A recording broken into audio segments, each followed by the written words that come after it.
મારા દરેક બાળ મિત્રો હવે થોડું એવું થતું હશે કે આના કરતાં તો સ્કૂલ ખુલી જાય ને તો મજા આવે, હે ને?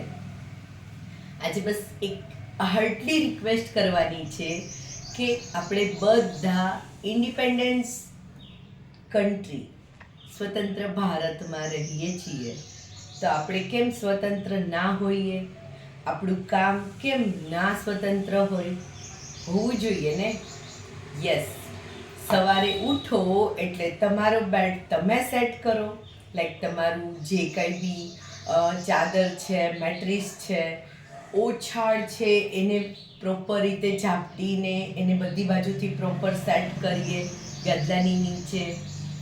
જો તમારે તમારી ચાદર છે એ કબાટમાં મૂકતા હોય તો કબાટમાં, નીચે ડ્રોઅરમાં મૂકતા હોય તો ત્યાં, અધરવાઇઝ સિમ્પલ પીલો એટલે ઓસીકું એની નીચે મૂકી દો, એટલે દેખાય પણ નહીં અને જ્યારે જરૂર પડે છે ત્યારે તમને મળી જાય છે.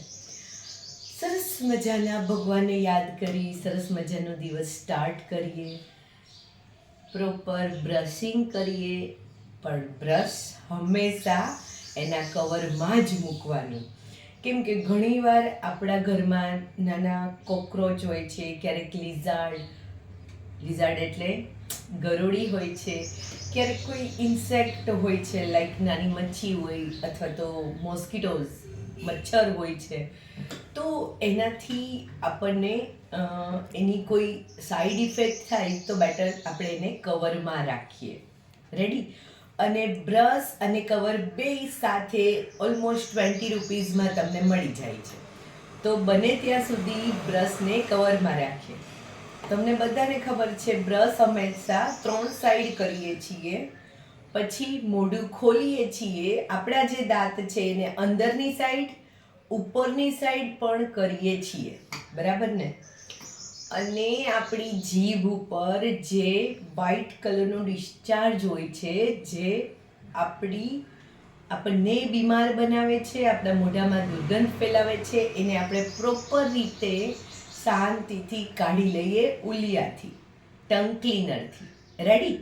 અને ઓછામાં ઓછા હું માનું ત્યાં સુધી 15 કોગળા તો કરવા જ જોઈએ. હા, બ્રશ થઈ ગયું મસ્તીનું, મસ્ત બ્રશ ધોયું, ઉલિયું મસ્ત ધોયું, એને કવર અપ કર્યું, કવરની અંદર મૂકી દીધું. હવે આવે છે સેકન્ડ એક્શન અને એ છે બાથિંગ.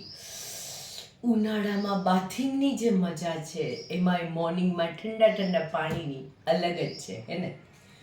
બાથિંગ કરતી વખતે અત્યારે ઉનાળાના ટાઈમમાં આપણને પરસેવો વધારે થાય છે, એટલે હંમેશા કાં તો જૂનું મોજું અને કાં તો જે આવે છે પેલું નેટની જાળીનું રૂછો, એનાથી હંમેશા પહેલાં સરસ સાબુ દઈએ, પછી એને સરસ રીતે, બહુ નથી ઘસવાનું પણ સોફ્ટલી જેન્ટલી એને ઘસી રબિંગ સાથે સરસ રીતે નાહીએ. નાતી વખતે હંમેશા નખની ઉપર, નખની અંદરનો મેલ કાઢીએ. અને હા, અત્યારે સમરમાં ઓલમોસ્ટ 2 વખત તો શેમ્પૂ કરવું જ જોઈએ વાળમાં, હે ને?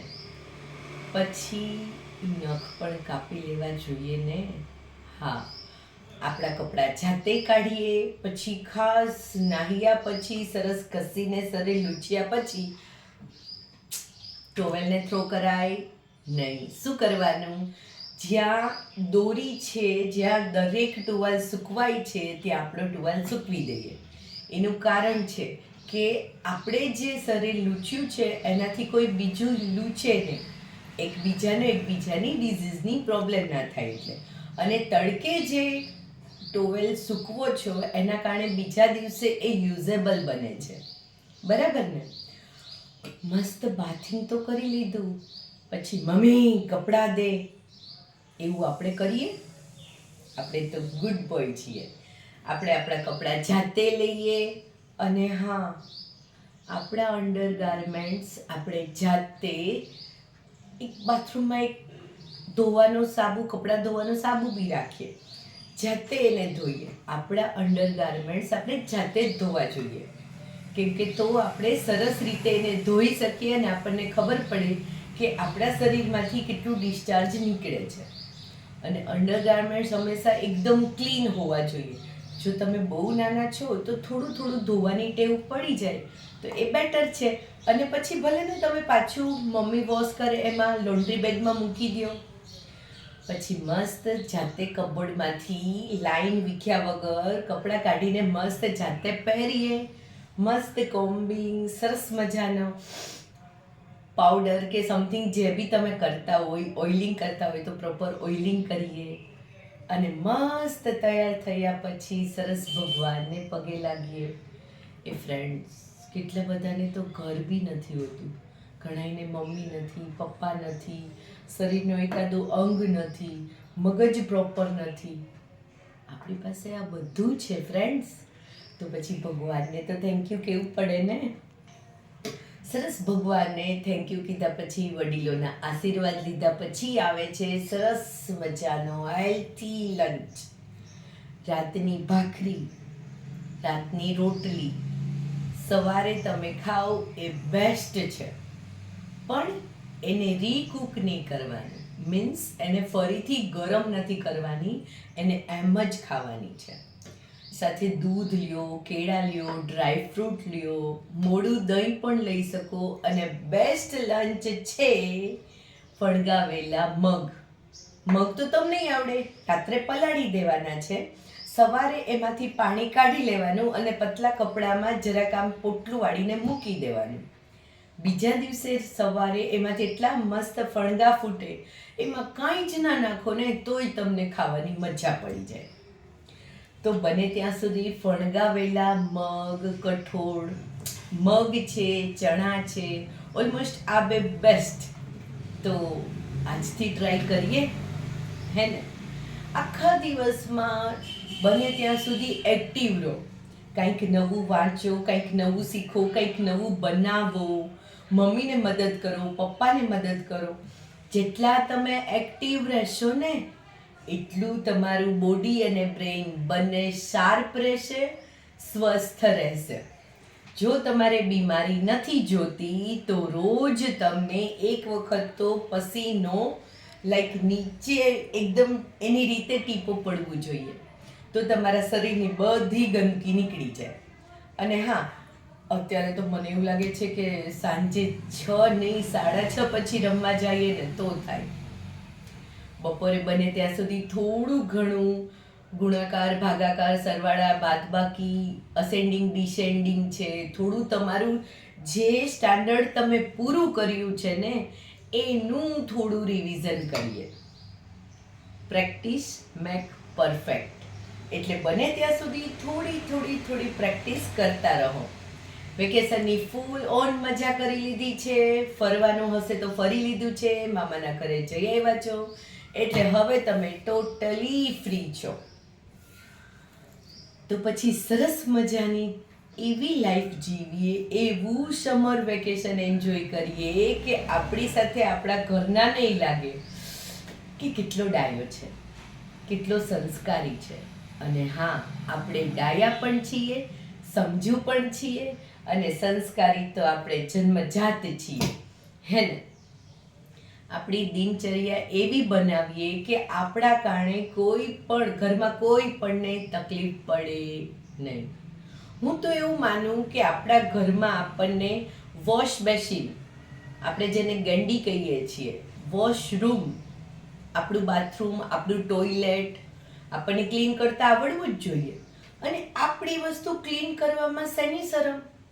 આપણું ફળિયું વાળવું, આપણા ઝાડ પાનને પાણી પાવું, ક્યારા ક્લીન કરવા, કુંડામાંથી કચરો કાઢવો, મમ્મીને વાસણ ધોવડાવવા, મમ્મીને શાકભાજી સમારી દેવું. પણ નાઈફનું કામ સાચવીને કરવાનું. છરી તમે હાથમાં પકડો છો તો એ તમને વાગે નહીં, એનું ખાસ ધ્યાન રાખવાનું. પહેલી પ્રાયોરિટી આપણી શું છે? Self protect. પહેલાં આપણે સ્વરક્ષણ કરીએ છીએ, પછી આપણે બધું કામ કરીએ છીએ, બરાબર ને. રોજ સવારે પલાળેલી 2 બદામ, ઓછામાં ઓછું 1 ગ્લાસ દૂધ સવારે, બપોરે મસ્ત છાશ, અને રાત્રે સરસ મજાનું સૂતી વખતે હળદરવાળું દૂધ પીએ તો બીમાર પડીએ નહીં. અને પ્રોટીન પણ આપણને ઓલમોસ્ટ તો બધા જ સત્વ આપણને મળી રહે છે. તો બને ત્યાં સુધી દૂધ, છાશ, અત્યારે તો કાચી કેરીનું શરબત છે, વરિયાળીનું શરબત છે, કેટલી મજા આવે. ચાલો એવી ટેવ પાડીએ કે સ્વસ્થ રહીએ, હેપી રહીએ અને હેપીનેસને સ્પ્રેડ કરીએ. વેકેશનમાં મમ્મી આપણાથી કંટાળી જાય છે ને, એવું શું કામ કરીએ કે મમ્મી આપણાથી કંટાળી જાય? આપણે સ્કૂલ જઈએ ને તો મમ્મી આપણને મિસ કરવા જોઈએ કે મારો દીકરો, મારી દીકરી હતી તો મારે કેટલું સારું હતું. પછી મમ્મીને કહેવાનું મારી સાથે રમવાનું છે તમારે, હું તમને મદદ કરું, તમારે મને મદદ કરવાની છે. એ ફ્રેન્ડ્સ, નાની નાની કેટલી સરસ સરસ ગેમ છે. કેરમ છે, પછી કેચમ કેચી છે, ફૂલ રેકેટ છે, પછી પેલો ઈસ્ટો છે. ખાલી 4 કોડીમાં તમે 4 જણા 2-3 કલાક ઇઝીલી એન્જોય કરી શકો ને. આમ તો જો વાંધો ના હોય, ઘરમાં બપોરે સૂતું ના હોય, તો હાઈડ એન્ડ સીક રમવાની મજા આવે. સ્ટોર રૂમમાં ને ઉપર છત ઉપર ને આપણે બધે ચડી જઈએ ને મમ્મી આપણને શોધતા રહે, હે ને. એન્જોય કરીએ પણ ફેમિલી સાથે, બરાબર ને? Thank you.